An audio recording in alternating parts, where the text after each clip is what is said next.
میں اس وقت حرم امام حسین علیہ السلام کے اندر بیٹھا ہوں، قرآن مجید کی تلاوت کر رہے تھے، یہاں پہ لوگ نماز پڑھ رہے ہیں اور یہاں پر قرآن مجید رکھے ہوئے ہیں، یہ قرآن ہے۔ اس قرآن کے بارے میں آپ کو کچھ بتانا چاہتا ہوں، اس میں ویڈیو کیوں بنا رہا ہوں، اس کی اہمیت کیا ہے، اس بارے میں آپ یہ قرآن مجید ہے اور یہ قرآن مجید اس کو چھاپا ہے حرم امام حسین کی جانب سے، اور مختصر طور پر ساتھ میں حاشیے میں قرآن مجید کی تفسیر بھی کی گئی ہے۔ یہ قرآن مجید ہے، اس میں لکھا ہوا تفسیر کلمات القرآن کریم، قرآن مجید کی کلمات کی تفسیر بھی ہے۔ اچھا، اور یہ آپ دیکھیں اس پہ لکھا ہوا ہے کہ یہ قرآن قسم رعایت الحرم الشریف، یہ حرم امام حسین کی جانب سے تقسیم کیا گیا، الامانۃ العامہ، وقف ہے یہ بالکل عام لوگوں کے لیے، اور اس کو چھاپا گیا ہے دار المطبوعات، دار البرہان للمطبوعات، بیروت سے، یہ بیروت لبنان سے چھپا ہے، اور یہاں پر یہ لوگ اس کو پڑھتے ہیں قرآن مجید کو، یہیں پہ یہ چھاپا جاتا ہے۔ شروع میں لکھا گیا ہے تنزیل من رب العالمین، رب العالمین کی جانب سے یہ نازل کردہ ہے، صفۃ البیان فی تفسیر کلمات القرآن بہامش القرآن کریم برسم العثمانی، عثمانی رسم الخط پر یہ قرآن ہے، عثمانی رسم پر یہ قرآن ہے، اور اس کی مختصر تفسیر بھی ہے۔ پھر اس میں جو اس کو لکھا ہے خطاط عثمان طاہا نے۔ اہمیت یہ ہے، ہمارے ہاں یہ مشہور ہے کہ شیعہ خواہ دنیا میں کہیں پر بھی ہو وہ قرآن مجید کے ساتھ اہتمام نہیں رکھتے ہیں، تو یہ بات کتنی غلط ہے یہ آپ خود دیکھ لیں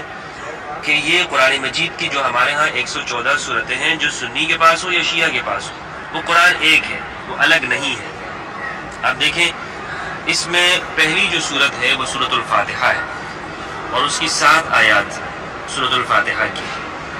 اعوذ باللہ من الشیطان الرجیم، بسم اللہ الرحمن الرحیم، الحمد للہ رب العالمین الرحمن الرحیم مالک یوم الدین، ایاک نعبد و ایاک نستعین، اهدنا الصراط المستقیم صراط الذین انعمت علیہم غیر المغضوب علیہم ولا الضالین۔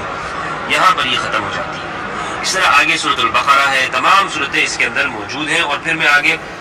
آخری صورتوں کا آپ کو بتاؤں تو آخری صورتیں آپ دیکھیں، اس میں وہی ہے جو ہمارے ہاں نہیں، ہمارے ہاں سے کیا مراد جو پاکستان میں ہے، سورۃ الناس، سورۃ الفلق، سورۃ الاخلاص، سورۃ اللہب، اور اسی طرح سورۃ النصر، سورۃ الکافرون وغیرہ۔ اچھا، یہ آخر میں جو لکھا یہ دعائے ختم القرآن ہے، جو ہمارے ہاں پڑھی جاتی ہے، ان کے ہاں بھی ہے دعائے ختم القرآن، دعا الامام السجاد علیہ السلام عند ختم القرآن، کہ امام سید سجاد زین العابدین علی بن حسین علیہ السلام وہ قرآن مجید کے اختتام پر کون سی دعا پڑھتے تھے وہ لکھی ہوئی ہے، اور اس کے شروع میں ایک دعا لکھی گئی ہے کہ جو امام جعفر صادق علیہ السلام وہ پڑھا کرتے تھے، اسے دعا جعفر صادق لکھا گیا ہے، دعا الامام الصادق قبل تلاوت القرآن، قرآن مجید کی تلاوت سے پہلے امام جعفر صادق علیہ السلام جو دعا پڑھا کرتے تھے وہ یہ ہے، بسم اللہ الرحمن الرحیم، اللہم بالحق انزلتہ وبالحق نزل، اللہم عظم رغبتی فیہ واجعلہ نورا لبصری وشفاء لصدری وذهابا لہمی وحزنی، اللہم زین به لسانی وجمل به وجهی وقوی به جسدی وارزقنی حق تلاوته على طاعتك آناء الليل وأطراف النهار واحشرني مع النبي محمد وآله الأخيار الأبرار عليهم السلام۔ یہ دعا ہے، یہ قرآن مجید کو تلاوت کرنے سے پہلے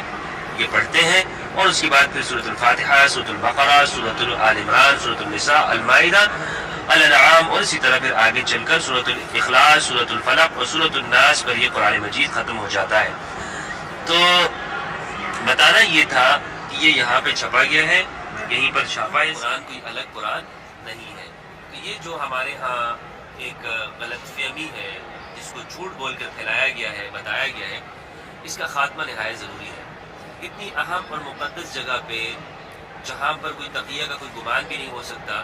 یہاں پر یہ لوگ یہی قرآن پڑھتے ہیں، یہی قرآن ہے جو ہمارے ہاں پاکستان میں شیعہ پڑھتے ہیں، دنیا بھر میں جہاں پڑھا جاتا ہے۔ تو میں سمجھتا ہوں کہ ہمیں جھوٹ نہیں بولنا چاہیے، سچ سے کام لینا چاہیے،